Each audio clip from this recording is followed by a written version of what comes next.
c'est bon de pouvoir dire gloire à Dieu. Quand on dit gloire à Dieu, en réalité, ça veut dire qu'on est proche de Dieu. Parce qu'on le connaît. On sait qui il est. On sait de quoi il est capable. Parce que je crois, comme vous, comme moi, autrefois, quand on ne connaissait pas Dieu, on comptait sur nos propres forces et nos propres capacités. Bien qu'on croyait de réussir, mais on s'apercevait toujours qu'à la fin de l'histoire, à la fin de ce qu'on voulait faire, on s'aperçoit qu'il manquait toujours quelque chose. Et c'était à recommencer. Soit on avait commis une erreur, soit on avait fait quelque chose qui ne correspondait pas, et alors il fallait recommencer, et c'était toujours le recommencement qu'il faut. Alors je crois que ce qui est important ce soir, c'est de savoir qu'on a une grâce, un privilège, de partager ce soir cette communion fraternelle. Et je crois que quand on est à l'église et qu'on est des chrétiens, je crois qu'on peut dire qu'on est heureux. Parce que si un chrétien n'est pas heureux, c'est qu'il y a un problème. Parce qu'un chrétien doit être heureux. Même qu'il y a des soucis et des tracas, et vous savez, des fois on ne fait pas attention, mais nos larmes, nos combats et puis nos chagrins, des fois, nous permettent justement de s'affermir davantage, mais derrière tout ça, avec ses pleurs et ses douleurs, ou même ses souffrances, quand on est un chrétien, eh bien, ça permet de glorifier Dieu. Et des fois, il faut passer des fois par ces choses-là, mais n'oublions pas ce qui est important, c'est de voir que le chrétien a toujours une espérance. Il a toujours, au fond, quel que soit le problème, mais au fond de son combat, même s'il est terrassé, au fond de lui-même, il y a toujours un petit quelque chose qui va lui dire, qui va lui ouvrir une porte. Et la porte pour nous, c'est Jésus, vous le savez bien, je ne vous apprends rien. Et ce qui est important, quand la Bible dit, quand moi j'ouvre une porte, personne ne peut la fermer, et si moi je ferme une porte, personne ne peut l'ouvrir. Vous savez, quand je dis ça, et après je rentre dans le message, vous savez, quand il s'est passé ce temps où Noé a construit l'arche, et combien que sûrement ça a intrigué certaines personnes, et peut-être que Noé il avait la conversation avec eux, il devait peut-être parler avec eux, et là, en parlant avec eux, il devait lui dire ce que Dieu lui avait révélé, le pourquoi et le comment de la situation. Qu'est-ce que c'est ce grand bateau? Il n'avait jamais plu. Ils ne savaient même pas qu'est-ce que c'était. Même Noé faisait ça parce que Dieu lui avait demandé. Mais ce qui était important, il y avait la porte ouverte. Elle était ouverte. Parce que c'était le temps que Dieu avait laissé la porte ouverte. Mais il se passe une chose, quand Dieu l'a fermée, certainement que ça aurait été moi, mon cœur aurait été touché. Parce qu'il devait y avoir des femmes, des enfants, des jeunes, des personnes âgées, des familles complètes, que quand la porte a été fermée, ils n'ont pas pu rentrer.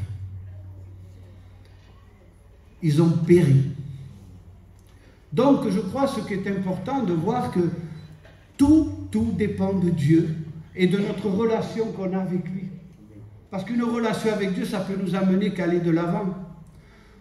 Avec Dieu, ça peut nous amener que de construire, de bâtir une vie, une relation, surtout pour l'avenir. Et l'avenir, c'est avec Dieu dans le ciel. Amen. Et je crois que c'est ça qu'on devrait aujourd'hui arriver à réaliser dans notre esprit, dans notre tête, en disant, mais j'ai l'avenir devant moi. Vous savez, c'est important l'avenir. Hein? Je crois que tout le monde, on y pense. On pense que l'avenir, c'est de fonder un foyer, d'avoir une famille, d'avoir même après de dire, on va arriver à ce moment où qu'après, on est grand-père. Ça va loin. Ça va loin ce moment-là. Mais pour ça, il faut savoir que pour la vie éternelle, pour notre place avec Dieu, il faut le préparer. Mais il y a un moyen de le préparer. Donc on ne peut pas se tromper. Parce que je crois que chacun d'entre nous, on est des pères et des mères de famille ce soir. Je crois que, vous savez, on veut ce qu'on veut pour nos enfants. Si nous, ce qu'on n'a pas eu nous, on le voudrait pour eux en bien. C'est logique, c'est normal. Je dis souvent ça. J'ai mon père et ma mère, moi à l'époque, ils ne savions pas lire ni écrire. Comme les vieux d'avant. Mais par contre, ils nous envoyaient à l'école. Parce qu'ils voulaient qu'on sache lire et écrire. Ce qu'eux n'avaient pas pu avoir, ils voulaient nous l'offrir. Est-ce que vous comprenez? C'est ça qu'il faut regarder. Alors, ce que le monde n'a pas pu vous offrir et que vous étiez à la recherche, le Seigneur peut vous l'offrir. Le Seigneur est en mesure de vous le donner. Le Seigneur est en mesure de vous préparer afin que vous et votre famille, vous partez dans le ciel. Parce que lui, ce qu'il ne veut pas, ce n'est pas un temps sur la terre, mais lui, ce qu'il veut qu'on soit avec lui. Amen. Que son nom soit glorifié, béni. Voilà, alors je voudrais lire ce que j'avais préparé. Écoutez bien ce qu'il est dit dans Philippiens 4.4, il est dit ceci.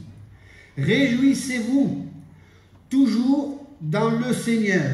Je vous le dis encore, réjouissez-vous dans le Seigneur.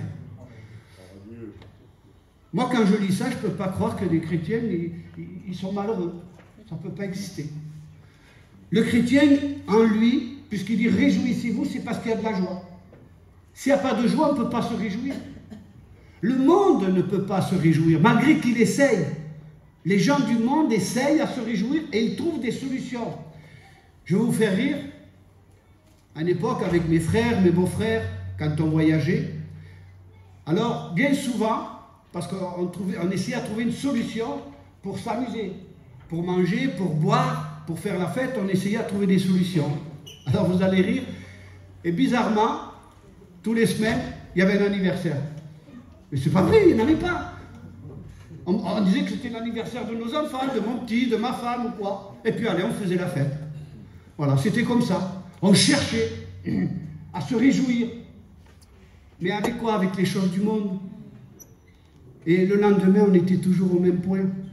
Il n'y avait rien de changé. Mais là, ce qui est important, c'est la vraie joie. Qu'est-ce que c'est la vraie joie? La vraie joie, c'est quelque chose qui nous est donné par Dieu, parce que dans le monde, si on est venu à Dieu, c'est qu'on ne l'avait pas. Je ne sais pas vous, peut-être vous, oui, mais moi, je ne l'avais pas. Donc, cette vraie joie, il me la fallait. Vous savez, Jésus va dire à la Samaritaine, si moi je te donne, parce qu'elle, elle venait chercher quelque chose de son quotidien, chez elle, toujours, voilà, elle venait là, ce jour-là, il fallait que ce jour-là, elle prenne quelque chose, parce que c'était un besoin. Mais là, quand il y a le Seigneur, ce jour-là, au bord de ce puits, il y a une chose qui se passe, le Seigneur va lui dire, si moi, donc ça change tout là, si moi je te donne. C'est important, frères et sœurs, on devrait... Dieu nous a donné quelque chose. Qu'est-ce qu'il vous a donné, Dieu? La vie. Il nous a donné la vie. Et la vie, c'est pas n'importe quoi. Vous avez vu, je sais pas moi, mettez-vous la main devant la bouche, essayez à pas vouloir respirer, vous allez vite enlever la main, parce que il y a la vie en vous. C'est pour ça que c'est important. La joie, c'est important. Et la joie se procure pas. Vous savez, la joie aujourd'hui dans le monde, on a vu pendant ces 2 années de Corona, bien que c'est pas fini, hein. Si vous lisez la Bible, vous verrez qu'il y aura encore des choses comme ça qui vont arriver. Ne vous attendez pas que ça va s'améliorer. Hein. C'est une illusion si vous pensez ça. Alors, chrétiens, préparons-nous. Préparons-nous à ce qui va arriver encore. Parce que vous allez avoir des combats. Il y a eu le corona, il y aura des pestes encore. Il y aura encore des... Regardez, en ce moment, je ne fais pas de la politique, mais vous savez qu'on est à 2 doigts dans la 3e guerre mondiale. Hein. Regardez ceux qui sont en train de dire. Regardez la télé, vous verrez. On risque on va vers la 3e guerre mondiale. Vous vous rendez compte? Alors c'est pour ça que ne vous attendez pas à ce qu'il y a. Ne faites pas des projets. Faites des projets pour vous, entre vous et Dieu. Pour justement partir avec lui dans le ciel. Préparez vos enfants, préparez votre jeunesse, préparez votre peuple. Attirez-les. Mais, excusez-moi, mais si vous êtes dans une tristesse, si le chrétien est dans des douleurs, dans des souffrances, les gens vont regarder et vont dire, mais c'est ça être chrétien? Je suis bien comme je suis, parce que même que c'est faux, mais il va se dire, je suis bien comme je suis. Donc c'est pour ça, Seigneur, dans la vie du chrétien, il faut qu'il y ait cette joie. Parce que quand on a la vie, on a la joie. C'est important ça. Amen. Alors écoutez bien. La vraie joie, c'est quoi? La vraie joie, c'est celle qui vient de Dieu. Si ça ne vient pas de Dieu, excusez-moi, vous aurez une joie pour un temps. Regardez les gens du monde. On ne va pas prendre les gens du monde, mais on va se prendre à nous. Mais regardons quand on n'était pas chrétien, les frères. Qu'est-ce qu'on faisait? On cherchait de la joie dans différentes manières. Hein? Pour s'amuser. Ou alors on essayait d'aller où qu'il y avait de l'amusement. On cherchait de la joie. Mais on ne la trouvait pas. Tandis que là, ce qui est important, c'est celle qui vient de Dieu. Ça change tout.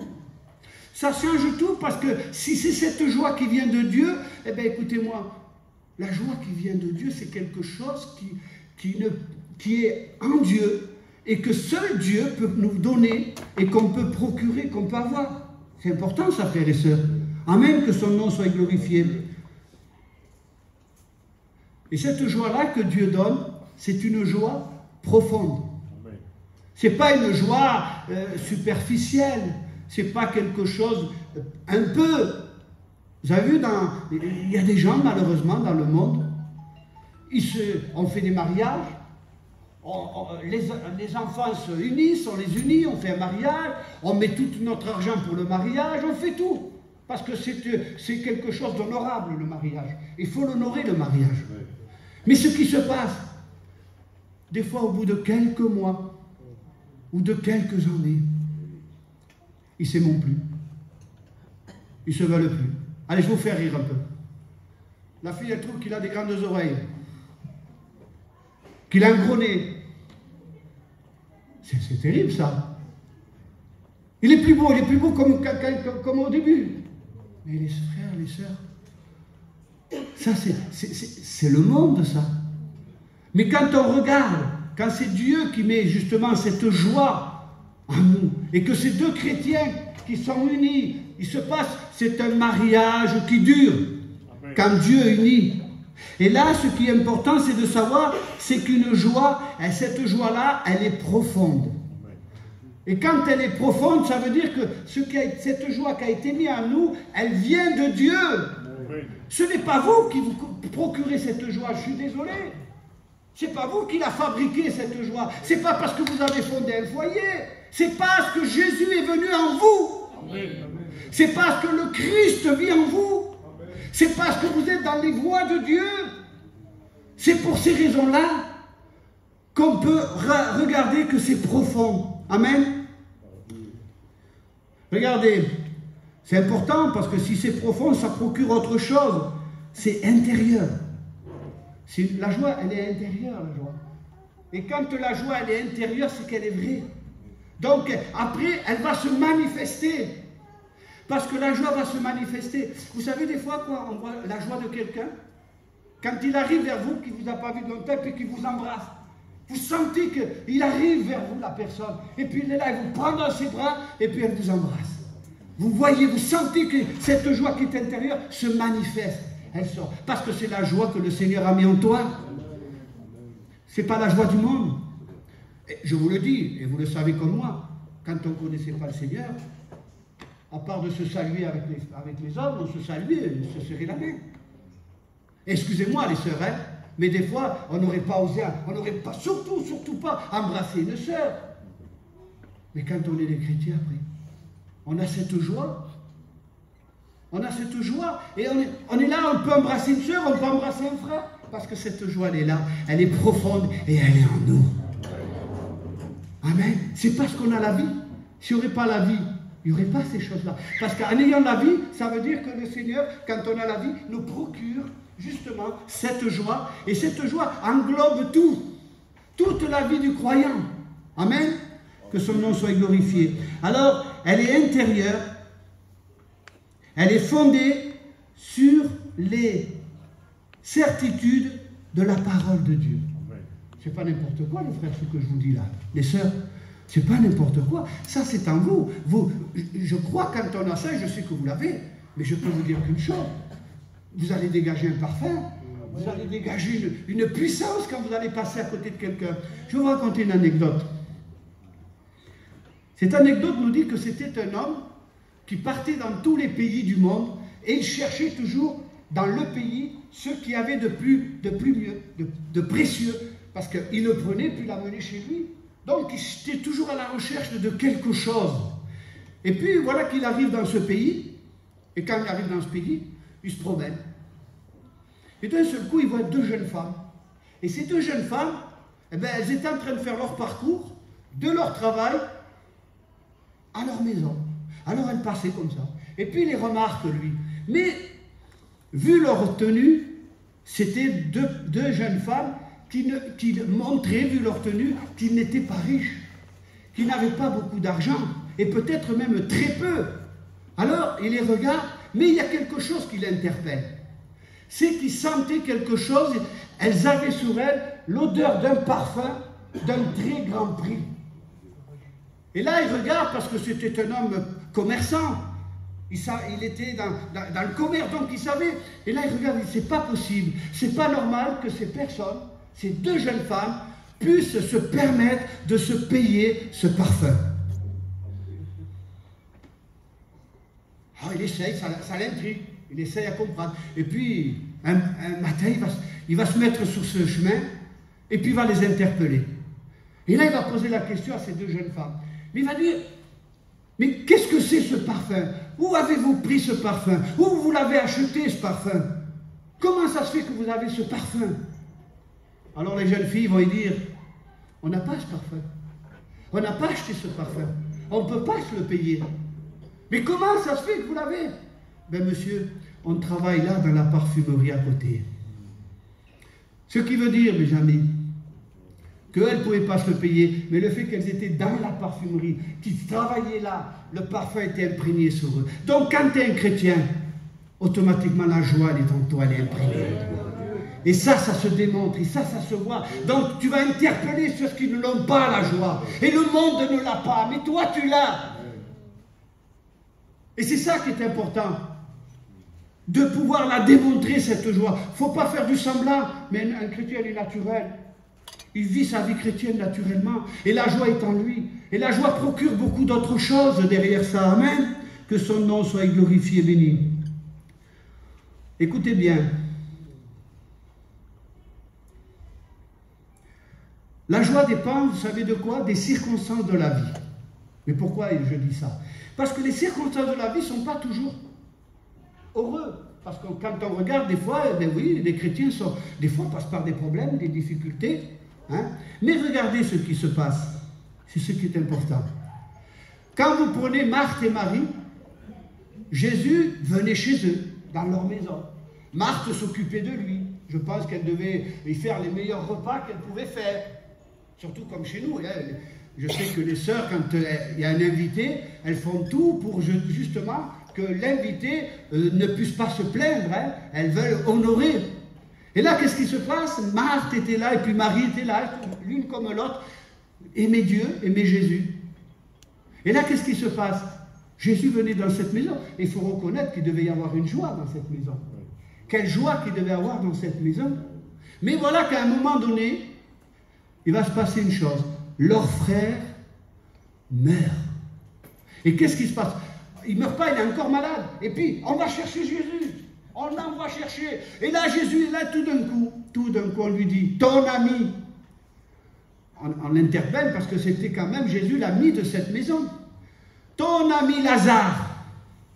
Précise bien. Vous savez, des fois, quand on veut recevoir quelque chose, et quand on se dit, tu nous dois, parce que je pense que la maison de Marthe et Marie devait peut-être, humainement parlant, hein, il devait dire, il nous le doit. Parce que quand on l'accueillait chez nous, quand on le recevait, excusez-moi, hein, mais je sais que des fois, ça arrive. Il y a des chrétiens qui pensent que Dieu leur doit quelque chose. C'est nous qu'on doit au Seigneur, parce qu'il a donné sa vie pour nous. Il a enlevé sa vie pour nous donner la vie à nous. Alors je crois que ce n'est pas lui qui nous doit, mais je pense que c'est nous qu'on lui doit. Et si on lui doit, il faut savoir reconnaître ce qu'on lui doit. On lui doit quelque chose d'extraordinaire. La vie, la joie, ce que lui, il est capable de donner. Amen. Et là, qu'est-ce qu'on voit dans cette histoire? On voit une chose. On vient l'appeler et Jésus va dire ces paroles. Cette maladie-là, lui, il ne parle pas de la mort comme nous, on en parle. Il dit cette maladie-là, elle est pour glorifier Dieu. Ce qui veut dire qu'en réalité, des fois, même qu'on passe par les pleurs, même qu'on passe par la douleur, même qu'on passe par la souffrance, il faut savoir qu'en nous, il doit y avoir cette joie que le Seigneur a mis en nous. Il ne faut pas qu'en réalité, on garde le Seigneur simplement par intérêt. Pour se dire, voilà, Seigneur, je veux toujours que tout va bien chez moi. Mais alors, à quel moment tu vas être justement ce témoin? À quel moment tu vas faire voir la gloire de Dieu autour de toi? Comment tu vas faire? Des fois, pour que la gloire de Dieu éclate, il faut des larmes. Il faut de la souffrance. Et là, après cette joie, les gens vont dire, mais comment ça se fait? Comment ça se fait qu'il a cette joie? Par là où il passe, par la souffrance, par la douleur qui passe. Mais comment ça se fait qu'il y a cette joie en eux? C'est dur de comprendre ça. Mais quand on a reçu de Dieu, la joie est naturelle. Même que des fois on pleure, on peut pleurer. On peut avoir un moment de souffrance. Mais derrière, il y a l'espérance. Il y a l'espérance que Dieu met en nous. Et donc tout ça, pour cette espérance, il faut arriver que justement, il y a cette joie qui se manifeste, même dans les pleurs, dans le chagrin. Elle se manifeste. Et c'est pour ça que bien souvent, pour que Dieu soit glorifié, eh bien, notre joie, des fois, eh bien, les gens, c'est là qu'ils ne comprennent pas et qui se disent, mais comment ça se fait? Vous savez, une fois, il y a très longtemps de ça, il y a un serviteur qui était venu me voir. On était ensemble sur la place. Et là, il se passe une chose, c'est que le matin, il s'en va chiner, lui. Il s'en va chiner, puis je reviens moi de chiner aussi. Et là, il s'était passé une chose. Il a fallu que j'aille le chercher parce il avait monté sur un toit pour travailler, puis s'était fait mal à la jambe, il s'était coupé la jambe. Donc, on l'a pris, on l'a mené à l'hôpital. Et là, on était avec sa femme, on était assis là sur le banc, on attendait. Et puis, je vois arriver un camion de voyageurs, mais à fond. Il arrive là. Je vois un homme sortir dedans, et un petit sur lui plein de sang. Je ne sais pas si vous vous rappelez, Boulon. Il avait ce petit, je vais vers lui. Moi, je dis, mais qu'est-ce qui s'est passé? Il dit, le camion l'a passé sur mon petit. Un camion rempli de métaux. Vous imaginez pas, vous, combien il devait peser, le camion? Alors, il rentre, et vous avez aux urgences à Montpellier, comment ça se passe? Les deux portes s'ouvrent, ils mettent le petit sur un brancard, là. Et vous savez, quand ça se passe comme ça, ils ne veulent pas que vous approchiez. Hein. J'ai dû avoir droit à moins 5 minutes. J'ai pu être là, les docteurs, tout ça, tourner autour, mais moi j'étais au milieu, j'étais devant le petit, et j'étais en train de prier pour le petit. Et puis, d'un seul coup, après ils ont pris le petit, c'est fini, on ne l'a plus revu. Mais qu'est-ce qui s'est passé? Je peux vous dire que autant que les parents, à ce moment-là, ils devaient monter aux écoles bibliques, le frère. Qu'est-ce qui s'est passé? Les docteurs, ils ne comprenaient pas. Ils sont venus 3 fois vers moi me demander comment c'était arrivé. 3 jours après, le petit il est sorti. Vous vous rendez compte? Vous vous rendez compte quand on est C'est là que des fois, même par les douleurs, par des souffrances, il faut que la gloire de Dieu éclate et qu'il y a cette joie en nous. C'est la joie qu'il faut qu'il y ait en nous. Amen. Que Dieu soit glorifié. Je vais aller un peu plus vite. La joie procure quoi? Eh bien, elle va procurer quelque chose d'extraordinaire. Elle va nous procurer, c'est mettre une relation entre le Seigneur et nous. La joie nous rapproche, ne nous éloigne pas, au contraire. Ça crée des liens. Et justement, s'il y a la joie en nous, c'est parce que des liens se sont créés entre le Seigneur et nous. Autrement, il n'y aurait pas de raison. Donc, la joie procure cela, des liens entre nous et le Seigneur. Amen. Et puis la joie, c'est quelque chose qui reste ferme. C'est ferme, ça ne bouge pas. Ce n'est pas quelque chose qu'on peut bouger. Là, ça, on le bouge. Ce n'est pas stable. Mais il y a des choses, quand vous prenez le mur, bougez-le le mur. Vous allez voir. Il ne bougera pas. Ça reste ferme. Et donc, c'est ça qu'il faut regarder, que la joie va procurer une fermeté. Parce qu'avec cette joie, vous savez, le diable, il pourra venir vous chuchoter aux oreilles de n'importe quoi, ça ne marchera pas. Parce que vous ferez comme Jésus. Quand le diable est venu le tenter, Jésus, qu'est-ce qu'il a dit? Il est écrit. Amen. Et pourtant, c'était le Fils de Dieu. Mais le diable le voulait un petit peu troubler. Hein? Et des fois, vous savez, les gens, les familles, les amis, des fois, qui ne sont pas chrétiens, des fois, ben, ils essayent là de nous troubler. Mais qu'est-ce que tu vas à tes réunions? Regarde, il n'y a rien qui change. C'est eux qui ne changeront pas. Mais toi, tu as changé. C'est plus pareil. C'est ça la différence. Eux, ils ne changeront pas, mais toi, tu as changé. Tu es un enfant de Dieu. Et là, qu'est-ce qui se passe? Eh bien, tu restes ferme. Amen. Que Dieu soit béni et glorifié. Écoutez bien. Regardez, cette foi inébranlable à ceux qui l'ont acceptée. Parce qu'on ne peut pas avoir cette joie si on ne l'a pas acceptée. Vous savez, dans un couple, qu'on le veuille ou pas, avant d'avoir la joie l'un pour l'autre, il faut d'abord s'accepter. Autrement, il n'y aura pas de joie. Si on ne s'accepte pas, le couple ne s'accepte pas, eh bien, ils seront ensemble, mais il n'y aura rien qui se passera. Pour qu'il y ait de la joie, pour qu'il y ait une construction, eh bien, il faut justement s'accepter et la joie vient. Amen. Que son nom soit glorifié. La joie, elle est encore quelque chose d'extraordinaire. Écoutez bien ce qu'elle procure. Elle nous soutient et nous donne la paix. Eh oui, réalisez un peu. Eh bon. Elle nous soutient.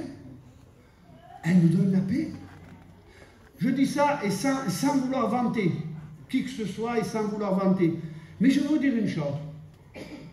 J'étais un jeune étudiant, je me suis baptisé, et puis je peux vous dire que ça soit tuerto, que ça soit bon, ça a toujours été des exemples pour moi. Ça a toujours été des exemples, pourquoi? Parce que j'ai vu que c'est des frères qui n'ont jamais changé, ils n'ont jamais bougé, ils ont resté toujours stables. Ça restait toujours les hommes. Et des problèmes, ils en ont bien eu, hein, certainement. Mais ils n'ont pas bougé. Ils ont resté les hommes de Dieu. C'est important ça, frères et sœurs, de rester une femme de Dieu, de rester un homme de Dieu, c'est important. Alors je vais vous dire quelque chose. Souvent j'entends des prières comme ça, peut-être pas ici, chez moi je les entends. Il se passe des prières. Seigneur, bénis ma fille, bénis mon fils, bénis ma belle-fille, et bénis tout ce que tu veux. Hein? Et il se passe une chose, bénis, mais on ne fait rien. On bénit, mais est-ce qu'on a l'action? Est-ce qu'on apporte cette joie au milieu de nos enfants? Je ne sais pas, mais réfléchissons un instant. Est-ce qu'on apporte cette joie? Vous savez, ce matin, vous m'aurez donné un paquet de sous comme ça, je n'aurais pas été autant heureux. Il y a eu un culte ce matin, un frère a prêché, nous avons été bénis, richement bénis. Le frère a fait un appel pour que sur la prière, justement. Et le frère a fait un appel. Et je vais vous dire, j'ai été surpris, mais heureux. Et j'avais une joie dans mon cœur, j'avais une joie extraordinaire. J'ai vu ma belle-fille arriver, on a prié pour elle, elle était là, elle s'est écroulée. Elle a été bénie, elle a parlé en langue, elle a été renouvelée dans l'esprit. Elle avait besoin de cette joie, elle n'avait plus, elle en avait besoin. J'étais content, j'étais heureux de voir cette joie, qu'elle se manifestait à nouveau en elle. Frères et sœurs, il faut arrêter de voir le côté négatif. On a la possibilité d'avoir le côté positif dans nos vies. On a le Seigneur, le roi des rois, le Seigneur des seigneurs, mon bon maître.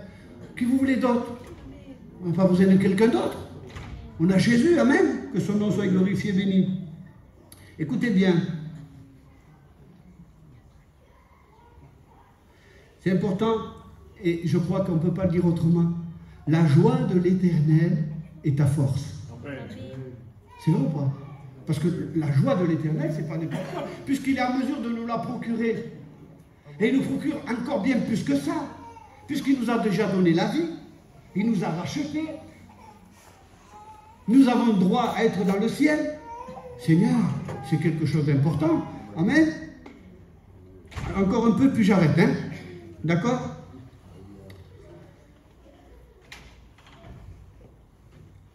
Vous savez, quand on a reçu de Dieu, qu'on est né de nouveau, parce que si on n'est pas né de nouveau, excusez-moi, on ne peut pas avoir cette chose. S'il n'y a pas la nouvelle naissance, vous savez, un homme pourtant, c'était un homme religieux, Nicodème.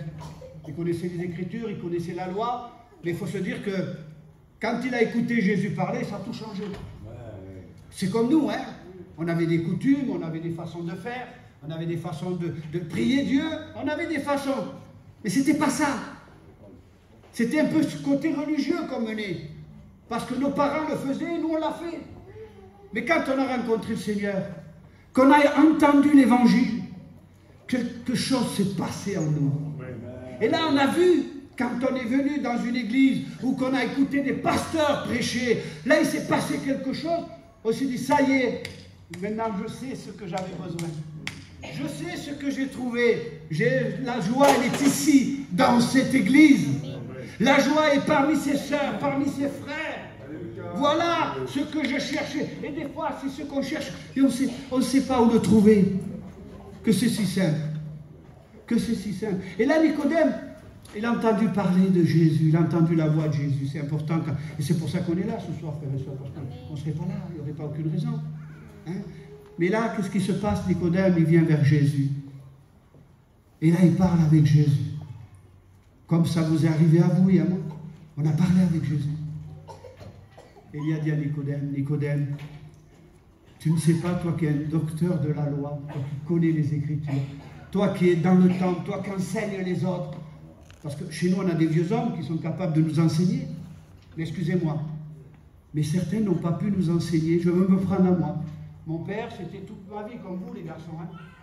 Mais il ne m'a pas conduit jusqu'à Dieu. Il m'a dit des bonnes choses, il n'y a pas de problème. Mais jusqu'au Seigneur, il ne m'a pas conduit. Parce qu'il ne le connaissait pas. Mais moi, le Seigneur s'est fait connaître à moi. Et là, il s'est passé une chose extraordinaire. Nicodème, tu ne sais pas, toi, tu ne sais pas ces choses. Il faut naître, il faut une naissance. Il faut naître d'eau et d'esprit. D'eau qui représente la parole de Dieu. Je ne vous apprends rien, les sœurs et les frères, hein, ce soir. Je fais que répéter ce que vos pasteurs vous disent. C'est tout. Je n'apporte rien d'autre. Si c'est simplement que pour confirmer ce que vos anciens vous ont dit. Nicodème, il faut naître d'eau. Et d'eau qui représente la parole de Dieu. Et d'esprit. C'est important ça. D'eau et d'esprit. Autrement, il ne se passera rien. La joie, vous savez, si on n'est pas né d'eau et d'esprit, on ne saura pas la discerner. On ne saura pas la comprendre. On ne saura même pas s'en servir. Imaginez un instant. Je pense que ça va s'adresser plutôt aux frères. Vous avez une voiture. Elle monte à 300 à l'heure. Est-ce que vous pourrez rouler à 300 à l'heure? Non. La loi déjà vous l'interdit. Donc vous aurez une voiture puissante. Et si vous roulez même à certaines allures, vous risquez à faire un accident. Vous n'aurez pas le contrôle de cette puissance. Donc en n'ayant pas le contrôle de cette puissance, il se passe une chose. Vous n'en serez pas maître. Donc il faut naître d'eau et d'esprit pour avoir le contrôle sur la joie. Amen. Autrement, il n'y aura pas de contrôle.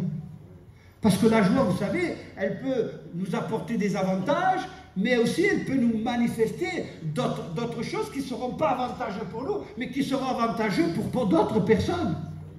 Ta joie peut apporter à quelqu'un d'autre. Même que tu passes des fois par les pleurs, les chagrins. Ne cherchez pas à comprendre. Mais c'est comme ça, amen. Que Dieu soit béni.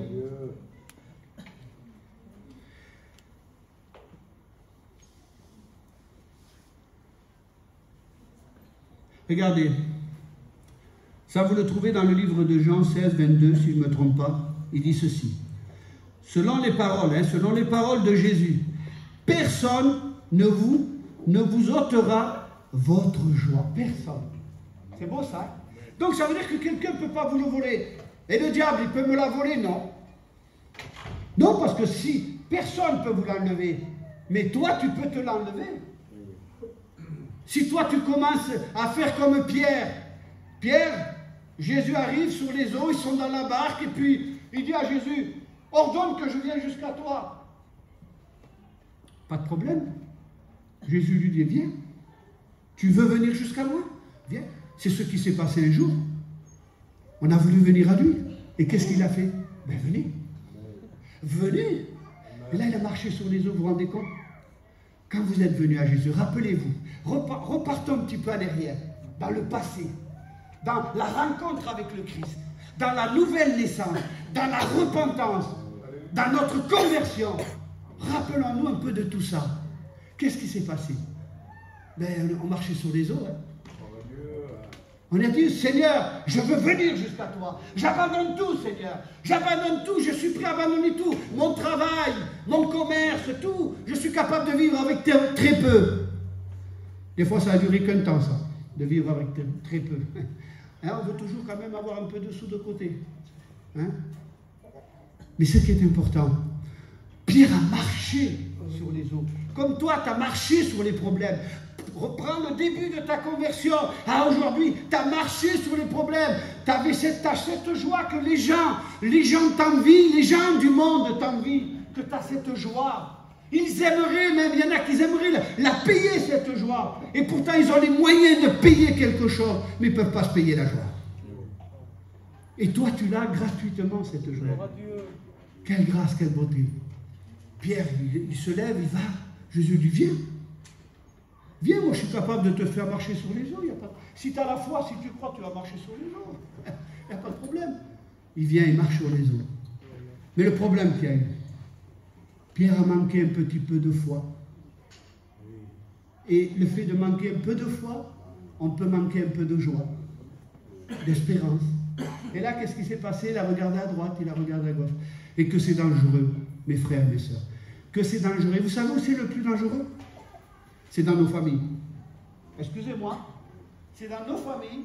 Parce que dans nos familles, c'est là qu'on a des fois tendance à dire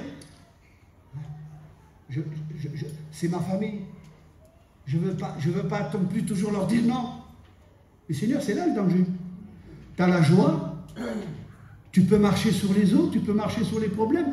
Mais, excusez-moi, un petit mariage, un petit anniversaire de trop.